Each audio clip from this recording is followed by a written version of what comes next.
Medical কলেজে এসেছি। এখানে যে টিকিট কাউন্টার তোমরা দেখতে পাচ্ছ, টিকিট কাউন্টার এটা হচ্ছে বহরমপুর মেডিকেল কলেজে। বহরমপুর বলতে হলে মুর্শিদাবাদ মেডিকেল কলেজের টিকিট কাউন্টার, টিকিটের ঘর। টোটালি এদিকে প্রচুর পরিমাণে মানুষ যারা টিকিটে কাউন্টে যারা রুগীরা এসেছে। এখন বর্তমানে কম এসছে, এখন কিছুক্ষণের পরে যেমন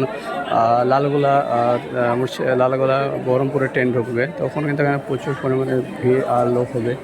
এখানে কিন্তু 70% মেয়ে ছেলেদের 30% ছেলে, মেয়েরা বেশি এখানে চিকিৎসার জন্য আসে। ছেলেরা খুবই কম, দেখতে পাচ্ছ খুবই কম ছেলেরা আসে। খুবই পরিস্থিতি খারাপ, খুবই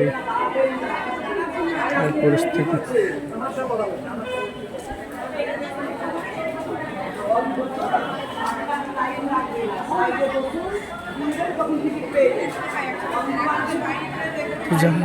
আর এখানে পরিস্থিতি যে গোবর সবর এই অবস্থা, পরিষ্কার করার লোক নাই।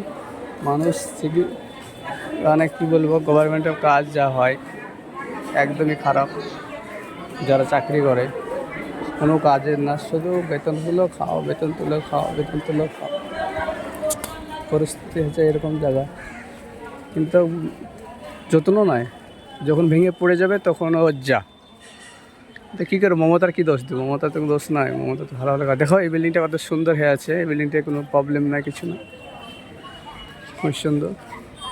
মনে এখানে কেউ থাকে, ওদের বিল্ডিংয়ে কোনো প্রবলেম নেই। কিন্তু যদি রোগীরা থাকে তাদের হসপিটালে, তাদের বিল্ডিংয়ের পরিস্থিতি এরকম।